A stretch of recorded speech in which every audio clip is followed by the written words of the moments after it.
Hello and welcome to Tyrock 1999, the master of retro and modern-day classic Let's Plays. I want to thank you so much for joining me for my Let's Play of Resident Evil 3 Nemesis, the final Resident Evil game to grace the PlayStation 1 console. Although, our Let's Play is not of the PlayStation 1 version, no, instead I am using an HD texture pack for the GameCube version.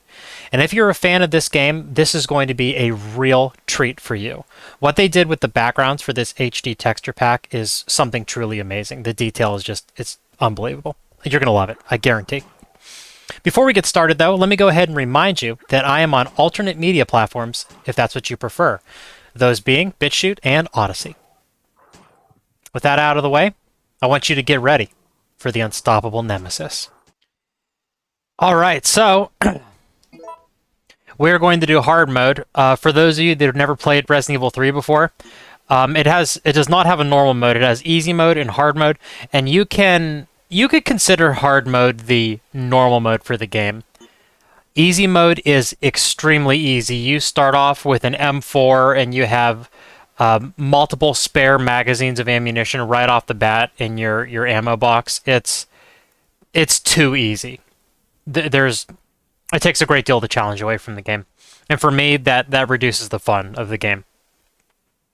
On top of that, you can't get the custom weapons in easy mode as far as I'm aware, and we have to get the custom weapons because they're so cool. Alrighty, let's go ahead and get started. And I'm not going to talk at all during this intro cinematic because it is one of the greatest in Resident Evil history, so sit back and enjoy. Resident Evil 3. It all began as an ordinary day in September. An ordinary day in Raccoon City. A city controlled by Umbrella. No one dared to oppose them, and that lack of strength would ultimately lead to their destruction. I suppose they had to suffer the consequences of their actions, but there would be no forgiveness. If only they had had the courage to fight. It's true that once the wheels of justice begin to turn, nothing can stop them. Nothing. It was Raccoon City's last chance, and my last chance. My last escape.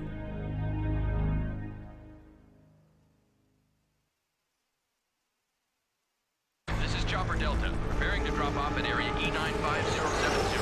Over.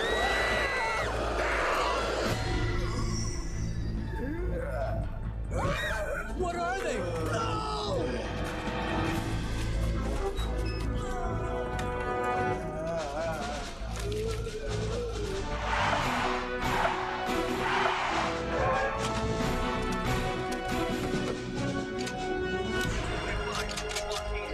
Waiting order. Over.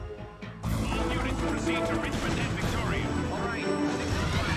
Let's do it. Let's move. Go, go, go, go. Fire! Come and get it.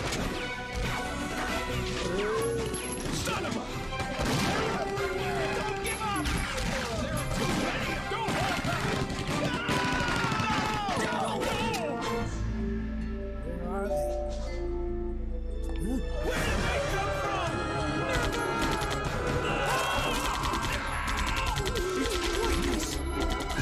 Take this! Die!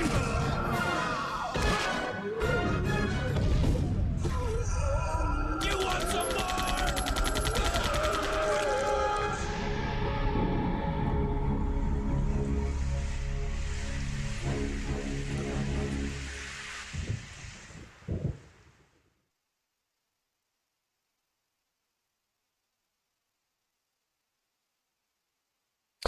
It's time for Jill's last escape. Let's do this. That opening cinematic is amazing. Just the zombies overtaking the city, right? And that was the Umbrella mercenaries just trying to do their best to contain them, and they just got absolutely slaughtered. Just what an explosive way to start a game too. Just literally an explosion and Jill just leaping out of her apartment building as zombies are falling behind her.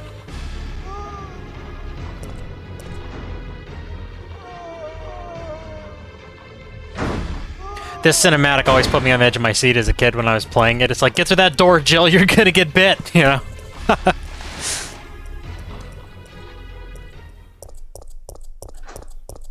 It's a great intro. September 28th, daylight. The monsters have overtaken the city. Somehow, I'm still alive. Not somehow, Jill. You're a trained operative. I mean, she's already been through the Spencer mansion at this point. She knows what's going on. For the most part. Okay, we've got to get out of here. What? What do you think you're talking about? I just lost my daughter out there. How dare you tell me to go back outside? I'm sorry about your daughter, but there isn't gonna be any rescue. We have to get out of here. No! I'm not going anywhere. I'd rather starve to death in here than be eaten by one of those undead monsters. Now leave me alone! Understandable that you wouldn't be thinking in your right mind after you witnessed your daughter get killed by one of the zombies, you know? I can't quite blame... that's Dario Rosso, by the way. And I can understand why he's acting that way.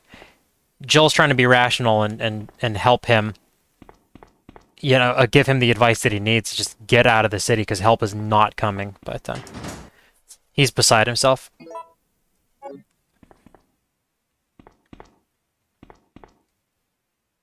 Take the first aid spray. So we can check back on him. I told you! I'm not leaving!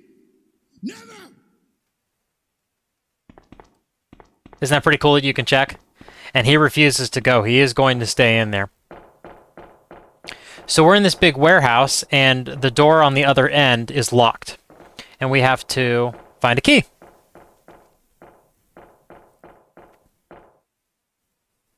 The HD mod for this game just looks amazing, doesn't it? All the detail in the pre-rendered backgrounds. I'll be pointing out cool little details as we go.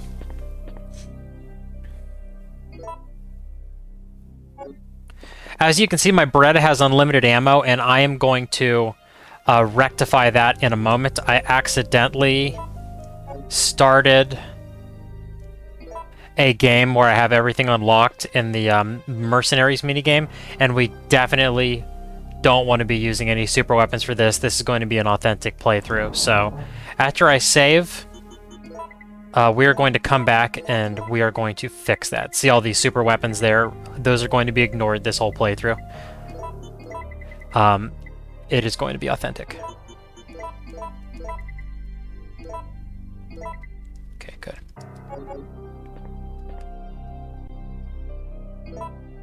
Alrighty, let me go ahead and save. And I will be right back with the correct game that we want to do. 1 second. Hello, it's Tyrock from the future. I am back. And what I ended up doing, let me show to everybody, is I just started a whole new game on a fresh everything. So at the beginning, those rounds that I expended to drop that zombie, they're still expended. They are spent. So this is a completely fresh, authentic hard mode playthrough. So here's the evidence of that. I started with the game booklets, the intro booklets, which actually, you know what? For the sake of thoroughness, I'm going to go ahead and read those. Drop the knife there, put my healing items there. Let's take a look. So yeah, when you start a new game of Resident Evil 3, you have Game Inst B and Game Inst A. I think that's short for instruction. And you can read them and kind of get the ropes, because there's a new mechanic in this game. Game instructions. This explains about various actions. Operations on map screen and operations in the event scenes. Ho, now we're talking. Your survivability depends on how you play. Good luck. Targeting objects. So what it's explaining here is you can use the left trigger to target objects in the environment to take priority over monsters in the environment, that there are specific objects that you would rather shoot. It's a pretty Pretty cool mechanic. The 180-degree turn, yes. This is the first Resident Evil game to feature the 180-degree turn. Resident Evil 1, Resident Evil 2 did not have this. This is the first game to implement it, and it is greatly appreciated. Let's see, emergency escape. So this game has this emergency escape system where if you hit R1 at the right time, the button that normally brings your gun up to aim, if you hit it at the right time, Jill will dodge an enemy. Alternately, if you're already holding your gun up, if you press X, the button that makes you shoot, at the right time, you'll dodge. It is extremely difficult to do. The timing is absolutely insane, and I do it on accident semi-frequently, but I never do it on purpose. I don't think I figured out the timing on a single enemy. I've probably beat this game 20 times. I never got the dodging mechanic down. I never took the time to learn it, basically. And I guess in a way that's a good thing, because if the dodging mechanic, if it happens, well, it's just a happy accident. You can avoid some damage. And the game itself, you do not need to master the dodging mechanic to beat it on any difficulty, so it works out. So yeah, that's the dodge that I just described. Getting on and off objects, that's not new. You did that as Little Sherry in Resident Evil 2. There's live selection events. I am not going to give away how that works yet. That's going to be something fun for us to discover. And that's that. The other instructions, I believe, are how to mix gunpowder. Yes, here we go. Instructions on the creation of bullets. This explains how to use the gunpowder in the reloading tool. Yes, so in this game, you get jugs of gunpowder, and you can mix them with this reloading tool to make ammunition for yourself. There's A, B, and C. A is handgun rounds, B is shotgun rounds, and C you can mix with grenade rounds, or you can mix with the reloading tool to make magnum rounds. And that's all there is to that, which is pretty cool. It's a fun mechanic, and really how it works out in the game is that it gives you plenty of ammunition, because the unstoppable Nemesis is an absolute terror, and you need all of the rounds that you can get to fight him. Really, in general, this game has a lot of enemies to fight. It's a little bit more action-oriented than... was certainly more so than 1, and more so than 2. It's so fun, though. I love this game. Okay, so we got the key off the wall. Notice right here, I don't know if you recognize that graffiti, but that is the little alien dude that is dunking a basketball in the basketball court in Resident Evil 2 after you escape the Kendo gun shop. Okay, no longer need the key. Let's be along our way.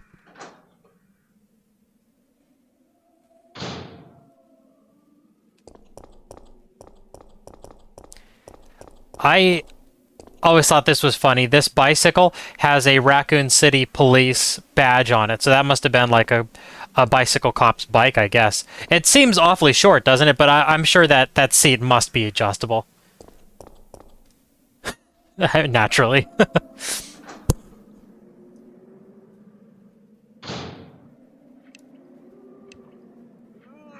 Love the atmosphere here, the dripping water. You can see up here the planks of wood with huge nails in them to stick them to the front door of that person's apartment, I suppose. Your enjoyment of this game depends heavily on if you enjoy exploring the streets of Raccoon City. That's one of my absolute favorite parts of the Resident Evil universe, so I love playing this game.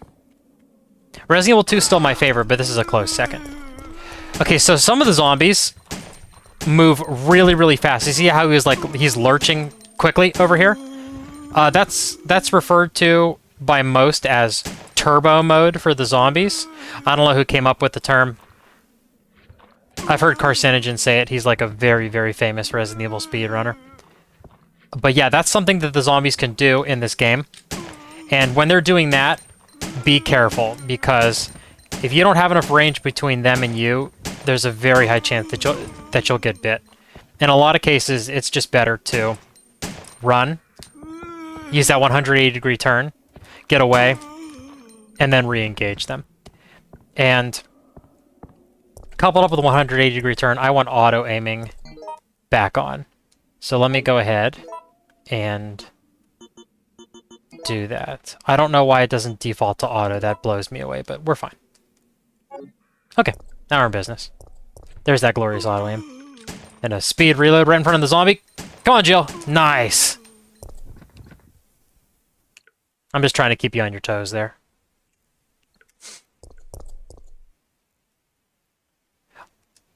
On the edge of your seat, more like. Okay, so this is disgusting, isn't it? There's all kinds of maggots all over this poor dead security guard. Well, actually, Raccoon City Police Department officer, I should say. A security guard. I've never seen a security guard packing a Benelli M3. But yeah, let's go ahead and check this one out.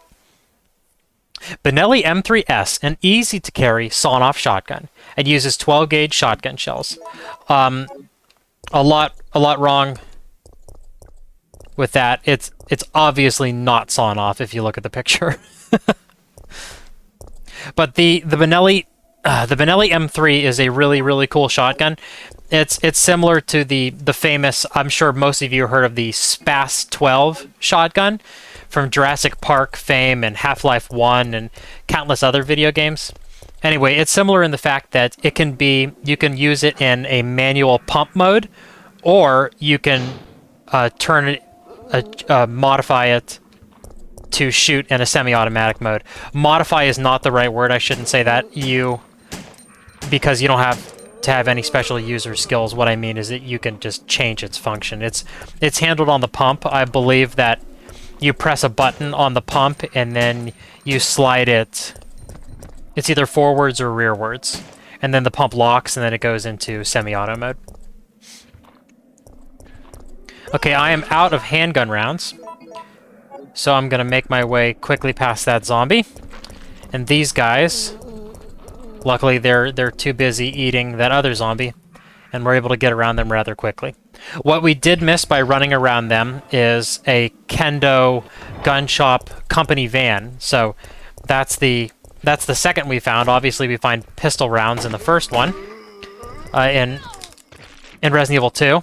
And there's another one here in Resident Evil 3, so must have been a decent-sized company to have a couple company cars, right? Kendo must have been a very well-known gunsmith.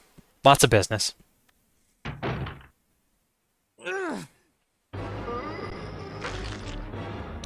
So here's our buddy Brad from Resident Evil 1, another member of STARS. He's the helicopter pilot. And here, you may or may not know that you actually don't have to shoot this zombie. Brad will take care of him for us. And here's a postcard of a clock tower. We're going to be going there later. So yeah, I'm just going to let Brad shoot this zombie while I go back here and... Oh, I wasn't fast enough. I was going to grab some pistol rounds. Hang on.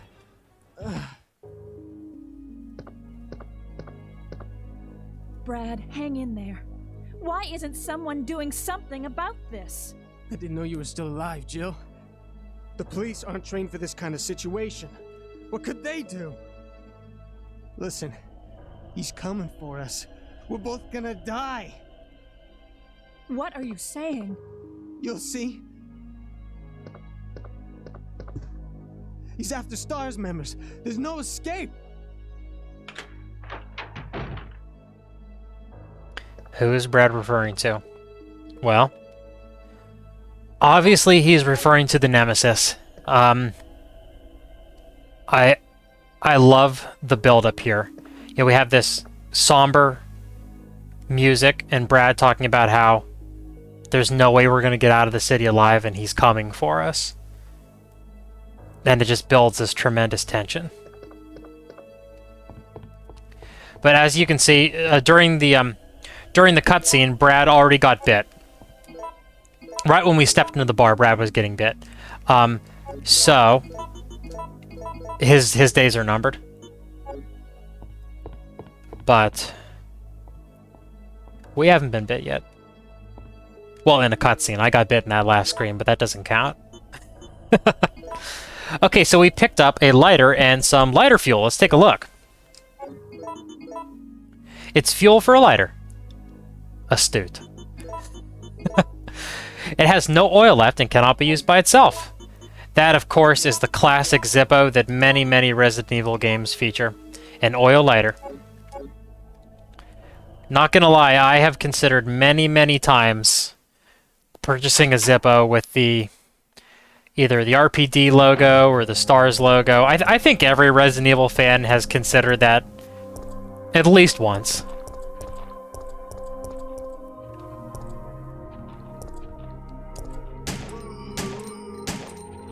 Not that I'd use it too often.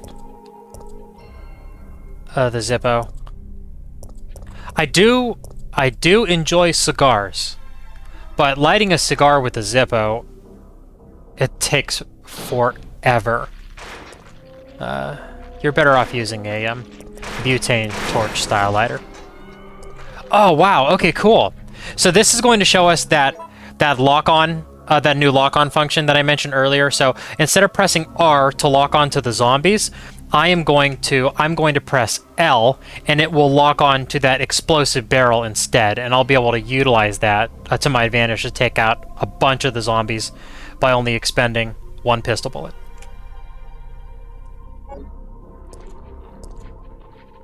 So that's hitting R, she locks onto the zombie, but if I hit L, locks onto the explosive barrel instead of that girl zombie to my left.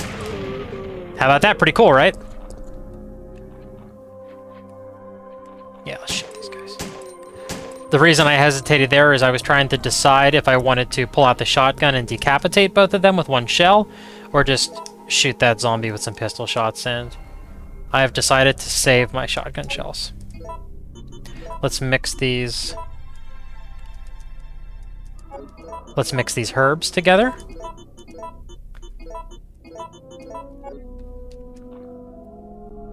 Photo A. The policemen are pressing forward. So that was from the opening cinematic, of course, that very, very memorable cinematic, and it's dated September 27th.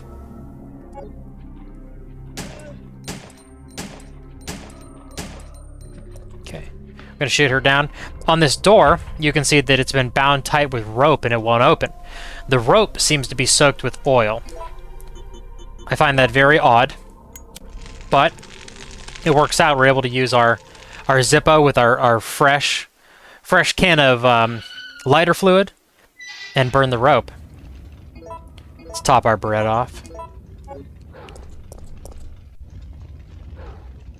So a dumpster fire started over here, as if Raccoon City wasn't having enough trouble with the zombies. There's a dumpster fire on top of all of that, so they can't catch a break over here. But as Joel would say, you know, that the people of Raccoon City, they realized that Umbrella was doing some shady things, and they kept their mouths shut. So, you know, she somewhat implies in the opening of this game that they, in a way, they shouldn't be surprised, or they might... I don't want to say they deserve it, because there's no way that they would have assumed that they were going to get eaten to death by zombies, but she implies that they're not innocent. How about that? Okay, looking good.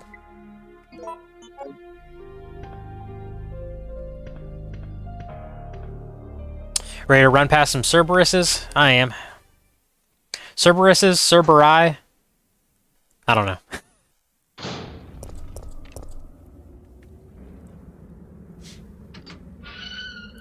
The dogs, they're not too difficult to deal with in these classic, in 2 or 3, I should say. Because when you shoot them, even if you shoot them with the pistol, it'll stun them. It'll make them go flying. So you can kind of stun them and then walk over them and then finish them off. Pop, pop. Notice this sign over here. It says Burger Kong, which is an amusing reference to Burger King. It looks like the old Burger King logo also. Coffee. Look at these wrecked streets. I just love this. You know, as a kid playing this game, it just... I would just daydream, usually while I was in school, about Resident Evil and just surviving on the wrecked streets of Raccoon City. I just absolutely love this stuff, all the different stores. So this door is locked with a simple lock. Well, we know that Jill's the master of unlocking, but we don't have a lockpick on us, so hopefully we get one soon. A wrecked motorcycle. All kinds of damage with these cars. And there's the police station. I like how they set up barricades to try to stop the flow of the zombies as much as they could. The busted fire hydrant. Water is gushing out from a broken hydrant after that car wrecked into it. And here's the RPD. And time to introduce a new mechanic for Resident Evil 3.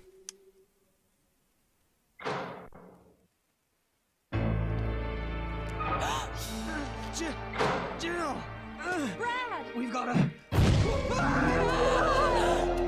There he is, the Nemesis. Jill! Help!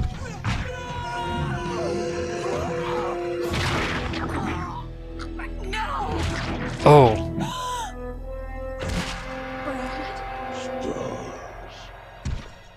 Absolutely brutal. You know, Brad, he's not entirely likable, but I still feel bad with him going down like that. So now we have a choice: fight with the monster or enter the police station. I'm going in the police station. Jill does a nice dodge. Makes her way in. The reason I did that is there's a couple reasons. First of all, is this is a really cool cinematic. So Nemesis, he's already trying to get in. He's like bashing on the door. If you fight him and you shoot him down, you won't get to see that, first of all. And the second reason is, so I could choose to fight the Nemesis, but not actually fight him. So I can pick fight the Nemesis, and then you're standing there before him, and you have free control of Jill. And I can run over, and I can grab Brad's keycard, and then I can run in here. And it saves us some time with a little puzzle section. But I want to do this game as complete as possible, so we're not going to do that. I'm going to go get the other keycard that's in the police station.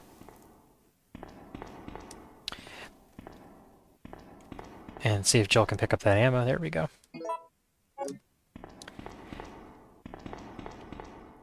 And by as complete as possible, in case you didn't know, Resident Evil 3 has a lot of variety within it. There are random events, and there are also, the game itself will change depending on what you do. So what I mean is I'm going to do the most that I can in this first run through. So this terminal controls the security system. I could operate it if I had a STARS card, which, again, I could have got off Brad and saved some time, but I want to explore more of the police station.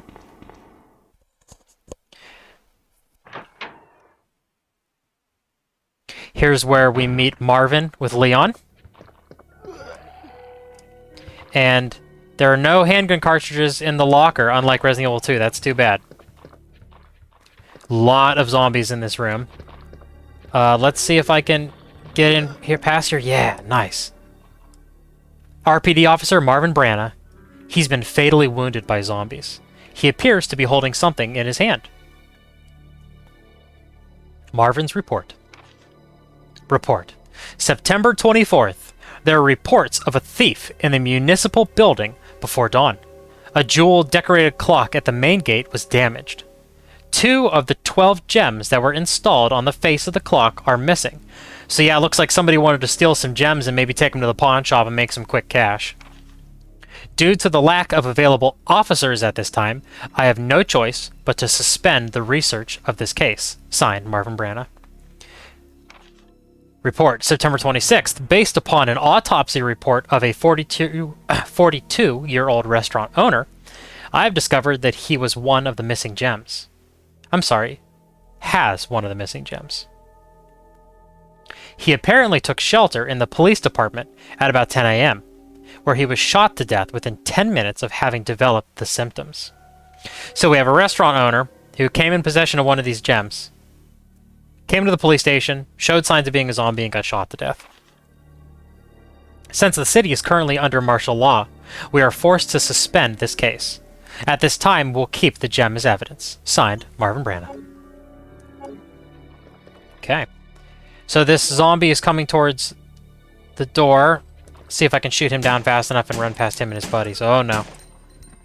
It's going to be tight. Nice. Feel good about that one. I honestly didn't know if I was going to make it there without getting bit or expending more handgun rounds. So there is one of the gems. Remember, there's two, though. We have the thief and the restaurant owner. Over here, we have a number-based lock drawer. Now, one of the randomized aspects of Resident Evil 3 is the puzzles. So the number on that drawer's lock, it can be one of 3 solutions. What's cool is you don't actually have to find the puzzle completion materials, that being the report that tells you the number. So if I wanted to, I could just enter the three possible locker combinations, and eventually one of them would work, which is pretty cool if you don't feel like going through the trouble to get the materials. I want to do that, though. Let's make it past this zombie, so we can go to the photography, the dark room in here, and I think this is probably a good time to save. After I check the lockers, I don't remember if there's ammunition. Gunpowder, which will be turned into ammunition. That's good.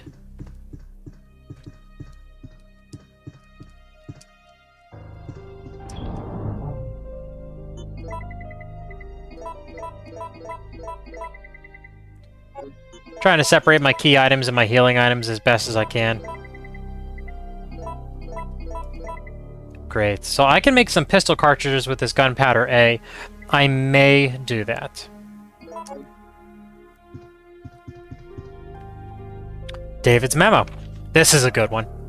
My sanity is at its end. I still can't believe this is happening. We lost another man yesterday, Meyer, one of our better marksmen. He saw me panic once we were out overrun by the zombies, but he came back to save me. But when the time came to return the debt, I ran. I can still hear him calling out my name. I can still hear the screams coming from behind, the sound of his flesh being stripped from its bones. I was afraid, terrified. It's the 27th. The fight to stay alive continues. I took out several zombies who managed to break through the barricades. Now I'm cutting through the chill with whiskey, unloading my Mossberg on anything undead. That shotgun's become a close friend of mine. I've blasted many a zombie into fertilizer with it. We've lost 13 men as of yesterday, in 3 hours. We'll bicker over trivial things in the meeting room. It's a total waste of time. When I finish this bottle, my old friend Mossberg will be turning one last body into fertilizer.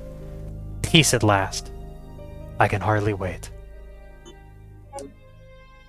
David's memo. That is one of the best memos in the entirety of the Resident Evil series. I absolutely love that. So if you're not a gun person, as the memo mentioned, he was using Mossberg, and that is a shotgun. They make a variety of shotguns, Mossberg does, an American company. It was probably either a 500 or a 590, both pump models. The 500 is their most common model. The 590 is what they created specifically for the military. The A1, it's got like a thicker, heavier barrel and an extended magazine tube that holds 8 shells, which is a lot for a shotgun. You can get extended magazine tubes for the regular 500 too, but anyway, that's probably the type of shotgun he was using, either a 590 or a 500, and that memo is amazing.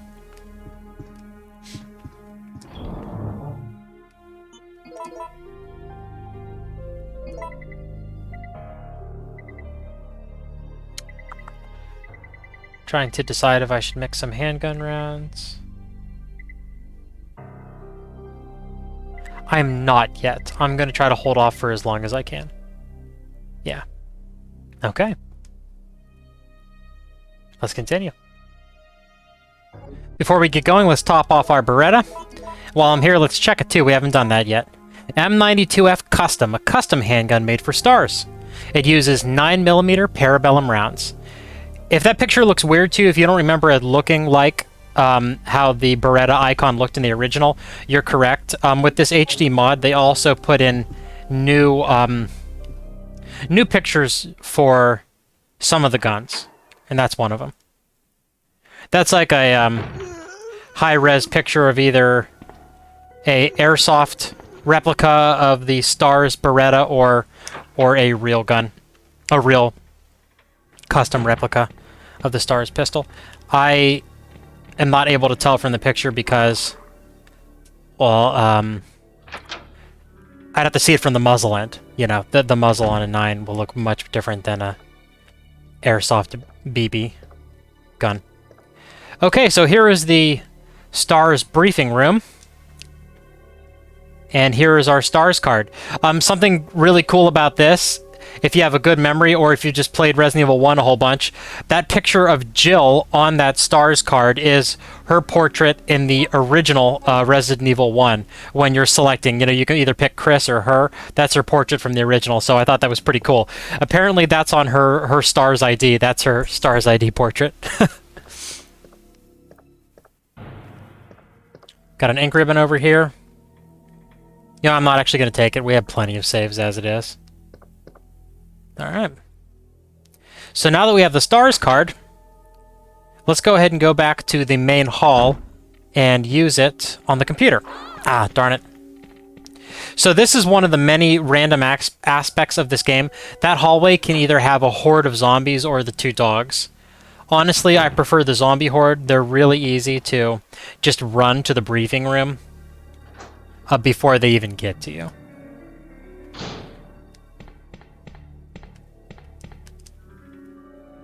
And I don't know if you caught it, but that briefing room is what David is mentioning in that that memo where he's talking about his Mossberg and how that they just, you know, they have their briefings and they squabble over things that don't matter. You know, considering that the city is being overrun by zombies. Will we use the STARS card? Yes. Notice to STARS personnel. Due to the emergency, the key to the STARS office has been moved to the evidence room. Today's password for the safe is 4011.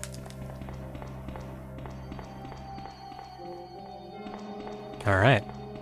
So, in case you didn't know, Resident Evil 2 and Resident Evil 3, they kind of like, their timelines are overlapping. So, what we're doing right now as Jill, unlocking the STARS office, you know, that benefits Leon and Claire because they're able to just waltz right in. It's already been unlocked by Jill. I think that's a really cool continuity thing.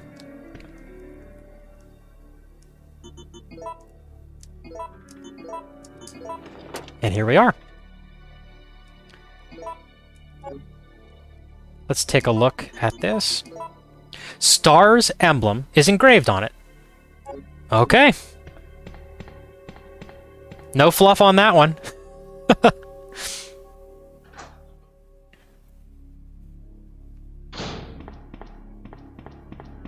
Zombie dodge.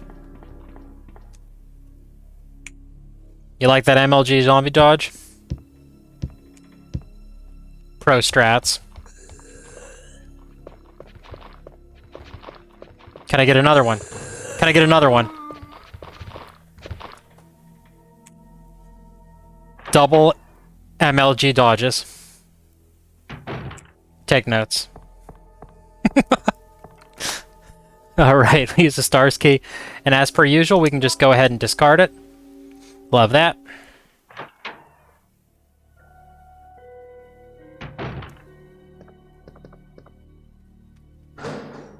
Awesome. So here's another random element of this game.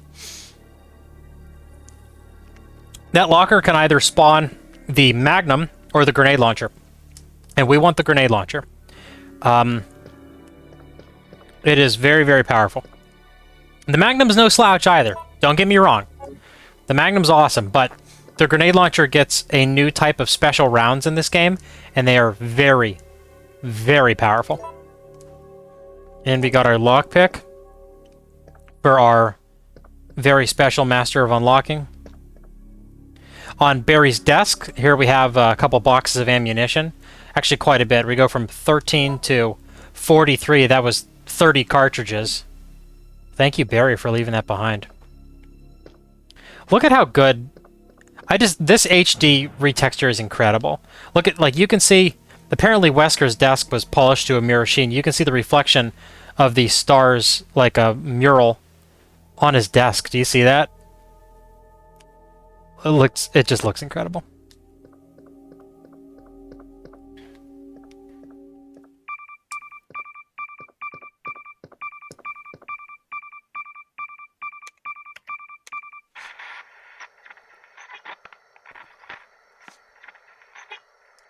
No! Come anyone! Our platoon is cut off! No survivors found! This is Carlos! Send in support immediately! Okay, so it was muddled, but that was a communication from the Umbrella, the UBCS, the Umbrella Biohazard Countermeasure Service. Basically, they're mercenaries hired by Umbrella. And the flavor text for this is a large communications device. It's out of commission. I can't send any messages from here. Obviously, we can receive them, though.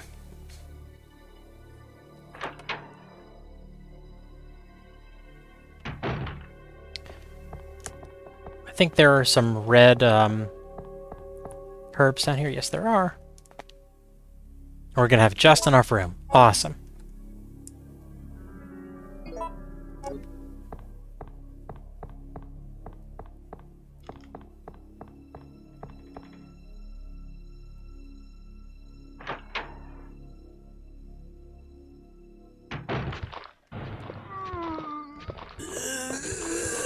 Oh! You know, that's what I get for talking myself up with the MLG dodges. What was that? Did you hear that breaking noise?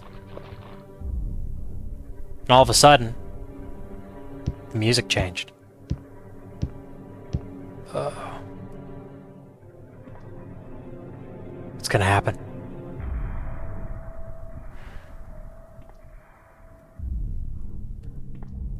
Oh no! Here he is back for us. We left him outside, but the unstoppable Nemesis is relentless. And we're on hard mode, so we need to move. He will chase us. He is not locked in a single area. He is very persistent.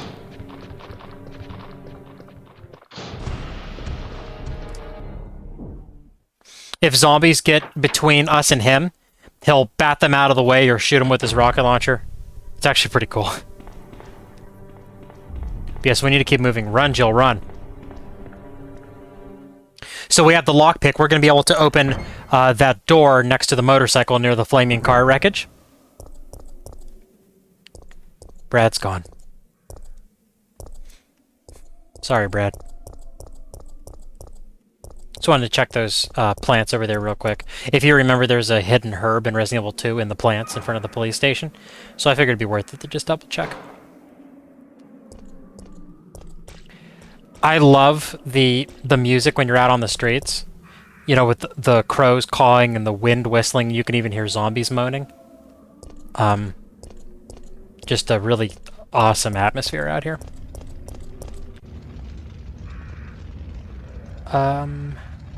Okay, I'm gonna go this way. What I was thinking there while I was standing is if I should go back. There's a save room and an item box, like, to the left. But I'm not gonna need to do that quite yet.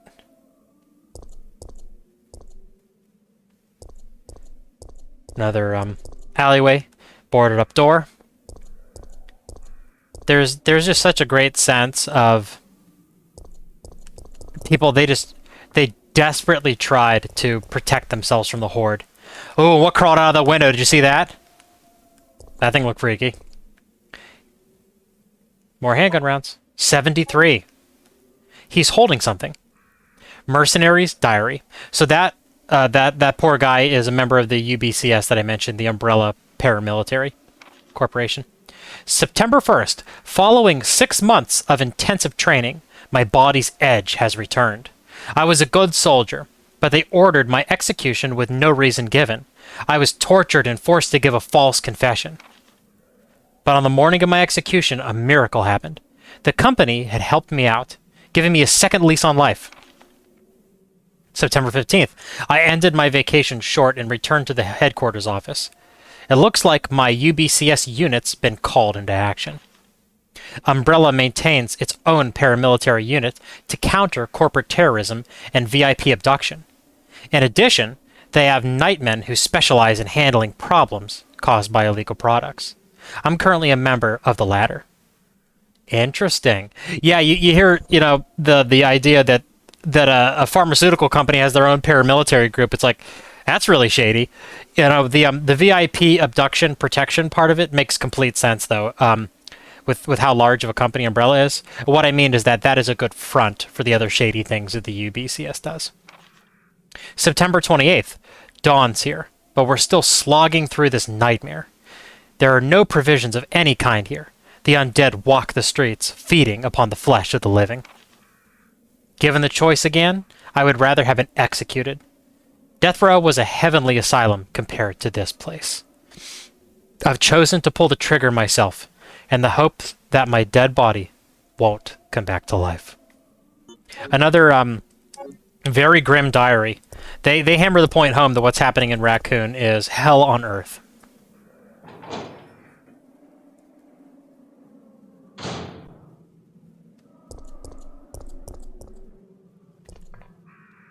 So what we have here is a hose, but it is, Joel's calling it a fire hydrant, well, with the hose connected. A fire hose is fixed with bolts. So I cannot remove the fire hose. It is bolted down, and I do not have any tools to handle that at the moment. No room to pick up those blue herbs, but I'll come back and get them. There's not a lot of chances to get poisoned in this game anyway. So there's a dead body in the back, and there's dogs surrounding it. I don't remember the type of ammunition that is on the body. I don't even know if I'm gonna have any room. Yeah, let me get that on the way back. I might just eliminate those dogs too, so you can see all the wreckage in that cool room. More dogs in here. Definitely gonna shoot them down.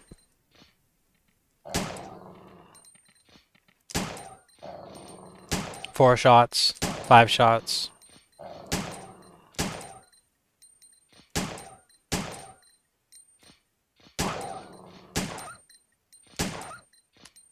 I think that was 12. I don't like running out of ammunition on the dogs because they can overwhelm you quickly.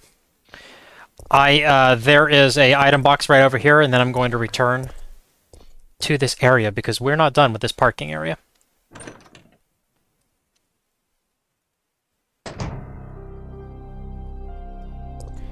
I think our maximum for a load of handgun rounds is 100.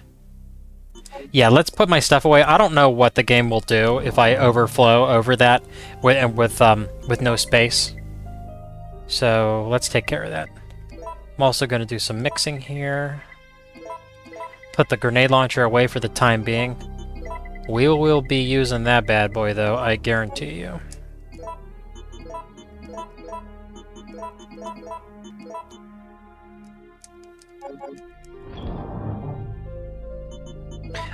Don't worry, I will be combining the ammunition with the Beretta. I am just curious about the overflow. What the game does. Oh, okay. I assumed 99 was the max. Guess what? Apparently it goes over 100. Cool. Before we save, let's go do some a little bit more item grabbing.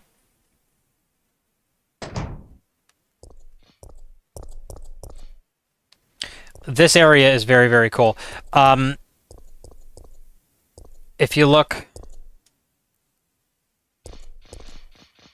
on this screen, it says Raccoon City. I can't make out the last word on that van, but it has something to do with the city, some kind of government vehicle. And your attention obviously is drawn to this sparking bit of wire on the battery of this car. And we get a power cable from it. While I'm here with an inventory that is relatively open, let's try to see what I can get off of this dead UBCS soldier over here. We'll see how the dogs are looking. Just one. Oh, I thought for sure that I was at a good angle where he wasn't gonna bite me. Oh man. Oh, here we go. Okay, here's the plan. Just gonna pick this up, take some hits. Okay, it's gunpowder B. Doesn't matter. I'm gonna fully heal myself anyway. So taking a couple hits here does not matter. I have. Oh, I might die. I might die. Oh. Wow. I don't know what to say. So I'm just going to limp in shame to the save room. I guess we get to admire this cramped parking deck while Jill limps. And this sign back here says stop engine before pumping. Apparently there's some provisions to put gasoline in the cars in here. Interesting. Interesting to me anyway. Just the really cool attention to detail. I like how there's like a chalkboard over here and there's some signs down there. Okay. Wow, I seriously thought I was going to die there. Honestly, that freaked me out more than my first battle with the Nemesis. I knew I could avoid him, no problemo, in the police station. We're all healed. Feeling good again. These darn dogs. I should have just shot him. Just like my run-in with Mr. X in Resident Evil 2, if you remember, I kind of went off on a tangent about how I always prefer to use healing items instead of cartridges. And really, I should probably just expend the cartridges. I'm going to get plenty. Oh, man.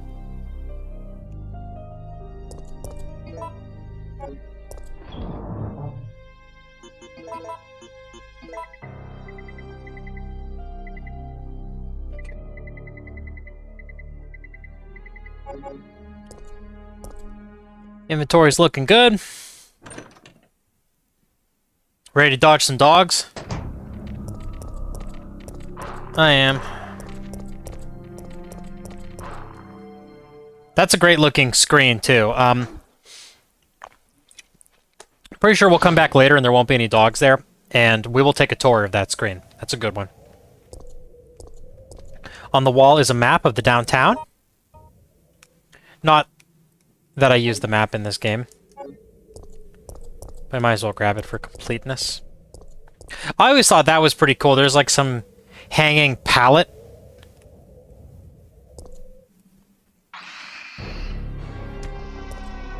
Look at that hideous creature. That is called a Drain Demos, and it is one of the ugliest Resident Evil creatures of all time. Big, disgusting, hairy thing. This is a really cool alleyway. I like how that metal up there is all, like the paint is chipped and it's all rusty. Hear that? Somebody yelling scum and shooting a handgun quite a bit.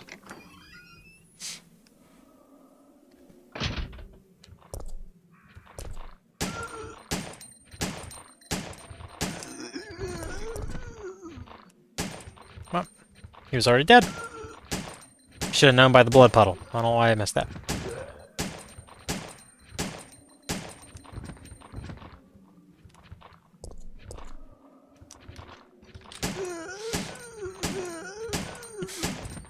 As long as it's from a safe distance, I like doing, or letting Jill do her reload animation. I think it looks good and it feels cool.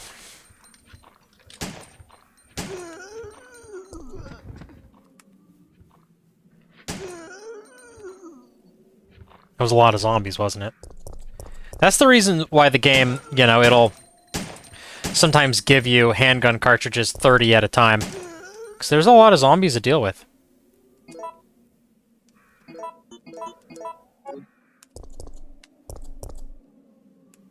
I like that neon sign over there. I always thought that was cool looking. Hair time, you can go get your hair cut. Yeah, Raccoon City, it's... I don't know, they call it a Midwestern town, right? So you'd think it'd be kind of like spaced out and quiet. Oh, well, I guess we can't tell if it was quiet or not, but they call it a Midwestern town, right? So your expectation that it would be spaced out. But when you play the game, it's more like a New York, right? It's got like all these cramped alleyways and walkways. It doesn't feel Midwestern to me.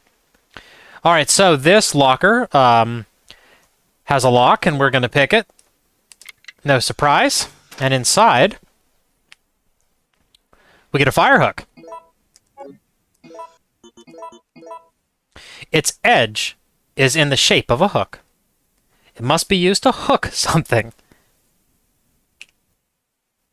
Thanks, Jill. Notice here on the wall it says no smoking, but the no is crossed out. That's definitely some restaurant humor. I'm sure that, you know, when you work at a place like this, you just do whatever you can to get by. You're dealing with customers all day and go in the back and you're annoyed for whatever reason and just decide to cross out the no on the smoking and have a laugh with your buds. Sure, a lot of people that have worked like, you know, minimum wage jobs, you do that kind of stuff just to have fun. So if you notice, there is a gas leak back here. Flammable gas is leaking. And because of that, I think we need to move through here with some urgency. Seems like a switch for the drain. Yeah, so, you know, there's a tense feeling in this restaurant, right? There's no music. All you hear in the back is the leaking gas. And right here we have a lit lamp. City Guide. City Guide, the tracks of our city. Dear citizens, thanks to kind and generous people of Umbrella Incorporated, this is a peaceful and friendly city.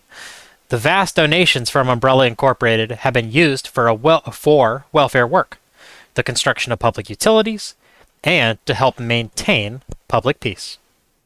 In 1992, it was my 5th year as mayor of our beautiful city.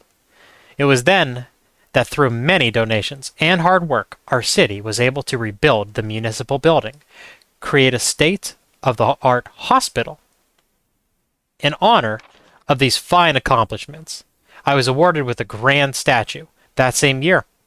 The statue rests in the municipal building. I came to the city as an engineer more than 35 years ago. I made contributions to the electric systems and to the installation of the cable car. I pledge to follow the tradition of this fine city and will devote my life to its prosperity. The mayor of the city, Michael Warren. If you remember, his daughter is the woman that Chief Irons killed. The pretty blonde girl in Resident Evil 2 where you find her like laid out on his desk. That's sicko. So yeah, that was a memo from, well, not a memo, but that was like some kind of newspaper press thing for the mayor.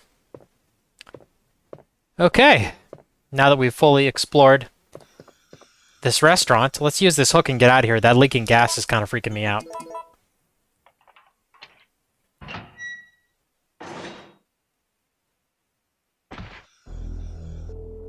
What's that? Calm down, lady. I'm no zombie. My name's Carlos, Corporal of Umbrella's Biohazard Countermeasure Force. What's your name? Jill, did you just say you belong to Umbrella's army? Yeah, we came all the way out here to save you civilians, but the mission went bad the minute we landed.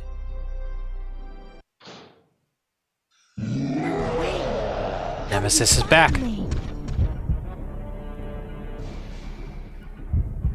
Run into the basement or hide inside the kitchen. Let's hide. Over here.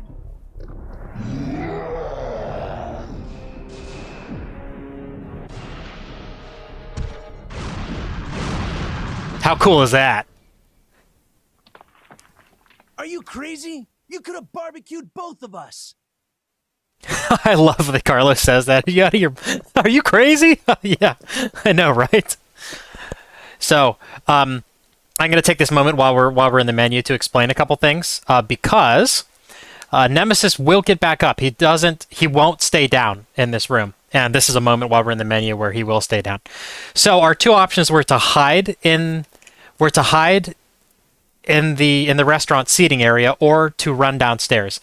I almost always pick the hide because you get a free down on Nemesis, right? In the cutscene, Jill blows him up, and that way I don't have to expend any ammo to drop him and to pick up his special drop. Now, that being said, if you hide in the basement, what happens is really cool. The basement, it has ankle-high water, and Nemesis, he smashes a pipe, and the water starts overflowing, and you and Carlos are forced to climb back up out of the ladder and then face the Nemesis inside of the restaurant, which, I mean, it's hard to pick which is cooler, either barbecuing him or him being clever enough to try to drown you. Yeah, this is just, this section of the game's great. I love it. Aside from that, I think it's pretty cool that in that cutscene, Jill is like, how did he find me? You know, he's programmed to hunt down and kill the STARS members, and, you know, Jill, she's surprised at that. So, all in all, some really excellent stuff. What do we get from downing Nemesis the first time? Well, we get some firearm parts, the Eagle Parts A. So, these Eagle parts, we can't make them into a firearm quite yet. So we're going to have to wait, unfortunately. But we will. And it is a very, very cool firearm. I need to ask you something. Why did Umbrella send your team here? Our mission is to rescue the civilians. How kind of you. Considering Umbrella caused all this in the first place, those liars! Look, we're just mercenaries, hired hands.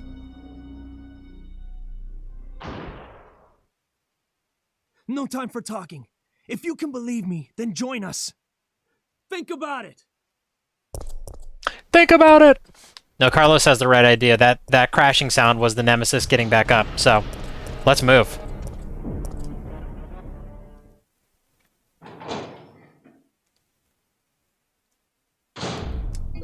Let's just deposit our Eagle parts. And we'll check them when we're ready to combine them. But if you're into firearms, I'm sure you can already get kind of an idea what those parts might be.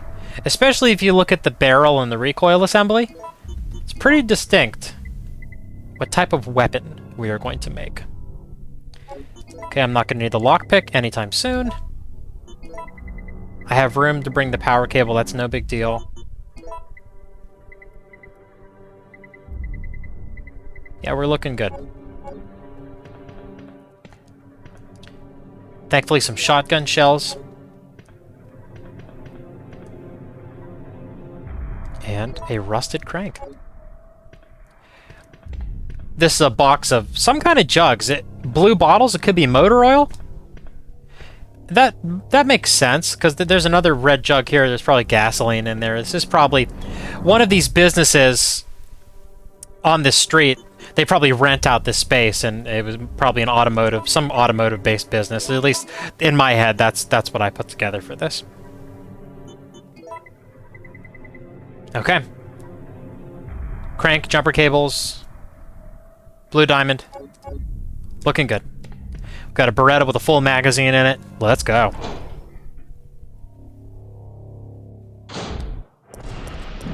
Ooh. Nemesis tried to grab me there. That's what that animation was, that slow swooping animation.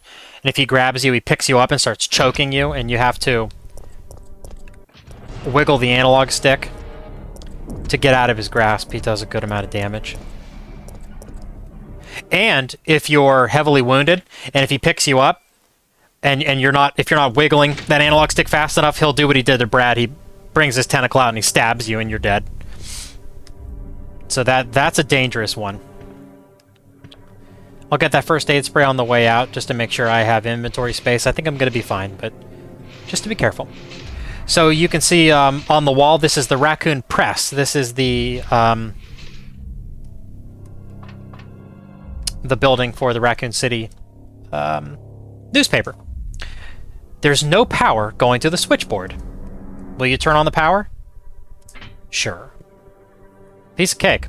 And up here, you can see there's a photograph. We can grab that too. Photo B. A close-up shot of a zombie. That's also from the opening cinematic, just kind of how we saw that other photo with the police officers bailing out of the armored van. It says "Scoop" on the backside. So somebody here in the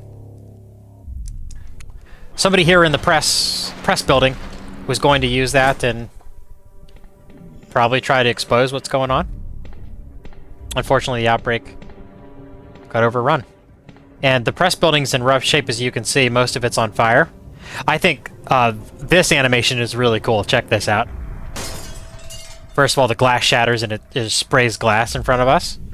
And then the door gets blasted off the hinges, and Jill, you know, she kind of like doubles over from the heat and from the probably the force of the door being blasted off. I always thought that was really cool.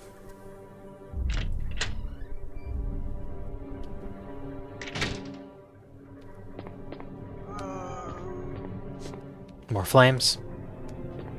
And more zombies. Over here.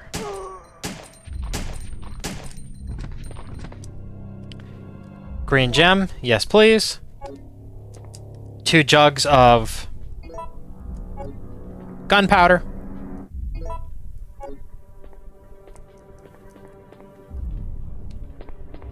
Wow, I really lucked out. Again, with the random nature of this game, there's usually a zombie laying in the ground in front of this memo, so I'm pleased. Reporter's memo.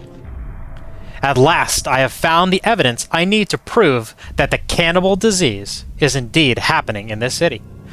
One man actually ate people to death. He was like a savage animal tearing away a new flesh. It was completely disgusting. I have heard rumors that many people are also suffering from this disease now. However, the causes of this disease is not yet known. Or causes of the disease. Is this another mystery of the present disease? I will have to check on it. They have placed Raccoon City under martial law because of the cannibal disease. I have lost contact with the media outside of the city.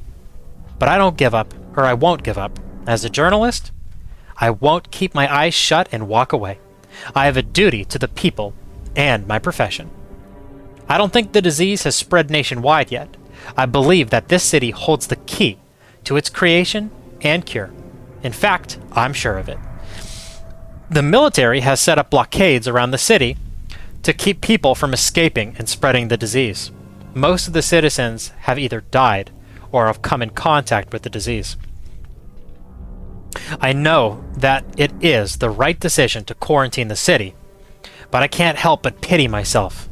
If I am infected or eaten, it doesn't matter. My fate is already sealed. All I have left is my journalism. I won't give up until I solve the mystery of this deadly disease. I have just discovered that the disease is not spread through the air, but by some other means. So this journalist was on the right track. You know, it's not spread through the air. He's totally right. You gotta, you know, it's through some kind of... Oh no, we got the Nemesis. I thought I was lucky because the zombie wasn't laying on the ground, and instead I get the Nemesis. Get up, Jill. Come on, Jill. Oh no. So that was him starting his tentacle attack. Did you see the purple goo just blasting out of his hand? He was about to pull his tentacle out.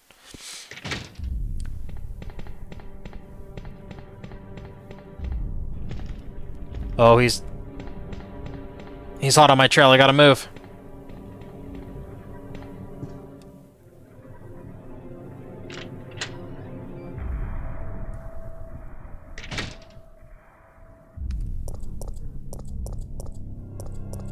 Got a wrecked fire truck over here. Nothing to check on these bodies.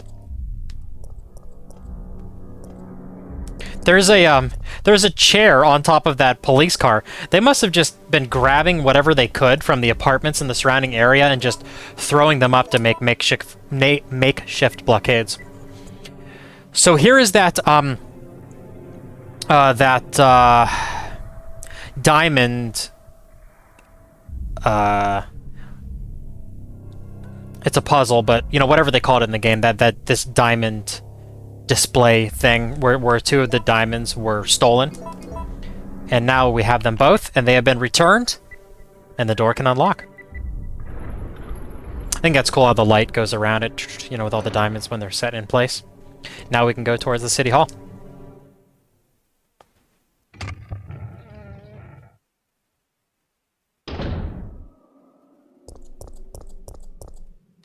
What do we have here? The door is stuck from the other side and won't open. It's not locked, it's stuck. There is an important distinction. Notice these broken windows. I don't like seeing that. It does not make me feel good. Because I know like what likes to pour out of broken windows in these games.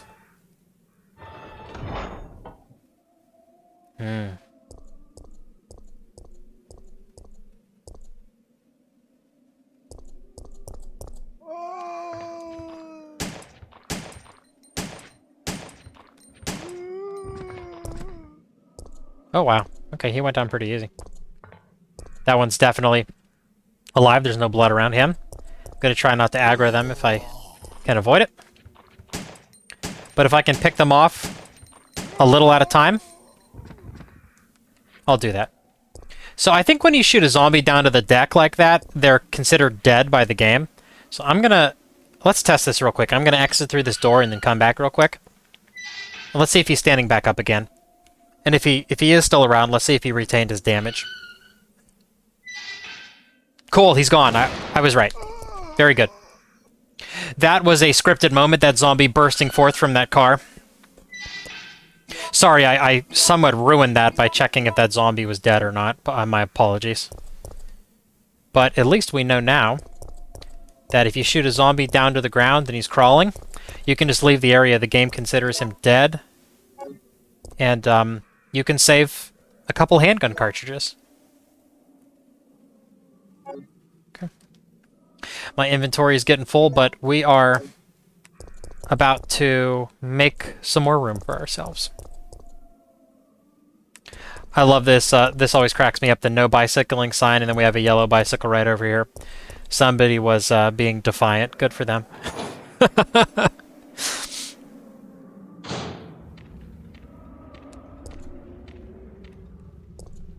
Here, dog. Explosive barrel is perfect for them. Okay, we'll get that on the way back. Those shotgun shells, we definitely do not want to forget those. Man, that explosive barrel maimed those dogs. No head, no legs, just a torso that's left. Jeez. I'd feel bad if they weren't trying to tear my face off. Make no mistake, I do not feel bad about blowing them up. Another explosive barrel, but there's nobody to use it on. And here, we found a rail car. It's pretty cool, right? Different kind of area. And this is the reason why I brought those extension cables along. If we take a look at this, the mechanic's memo, I know that you're intimidated by your new job, Kevin. So let me tell you how to make sure that you and your trains get along just fine. You see, these carriages were made in 1968 and then imported from Europe.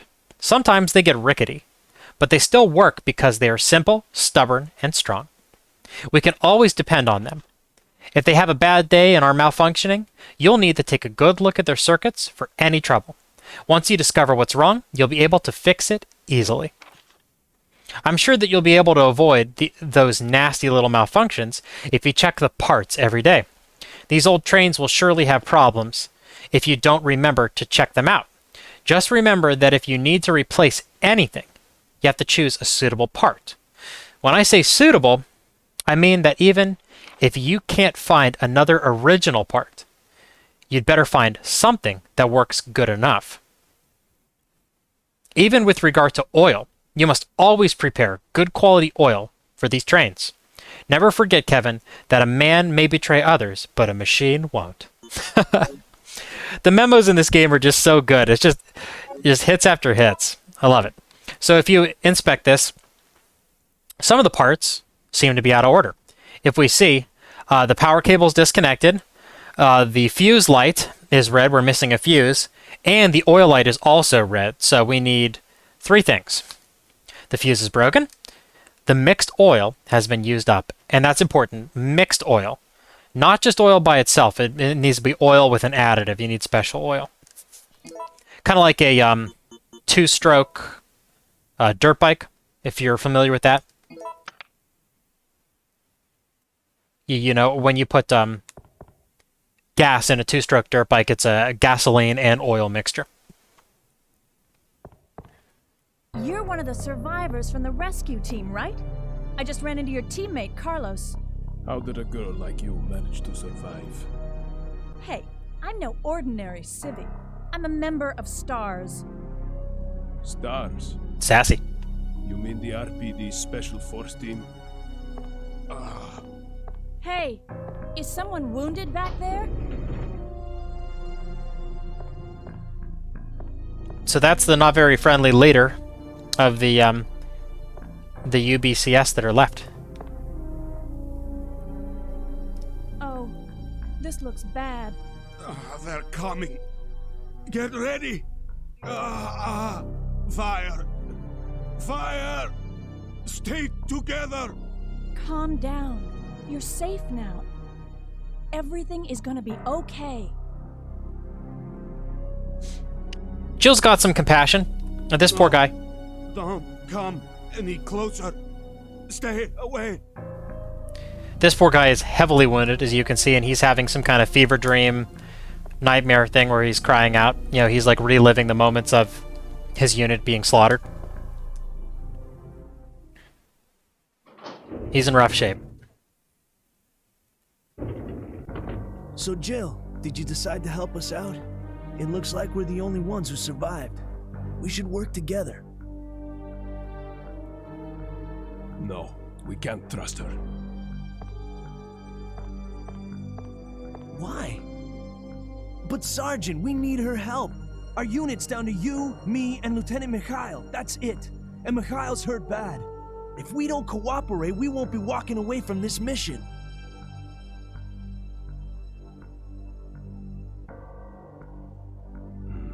Fine. Then let's go over our plan. We're moving to the clock tower area, which is the designated landing zone for the extraction chopper. Once we get there and give the signal, the chopper will fly in and pull us out. That's a lot of ground to cover. I don't think we can make it on foot. The main problem we have is that the landing zone is cut off from here by the fire. So we have no choice but to use this cable car to navigate through it.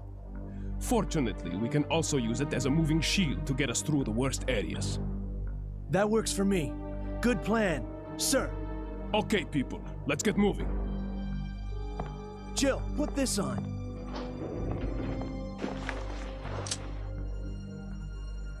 All right. So we have a fancy new pack for Jill. Notice her the green strap she now has and the belt across her stomach. And because of that, it's actually reflected in gameplay. I get 2 more slots. How cool is that? I like how the different UBCS members, they have, you know, a similar uniform, but they all have subtle differences. Like Nikolai, he has those gray sleeves all the way up to his wrists. Carlos, his arms are exposed and his vest is kind of open. He has like a, you know, he's more, I guess he has more free movement. Yeah, that's what he prefers. I think it's neat how their uniforms are similar, but they have subtle differences.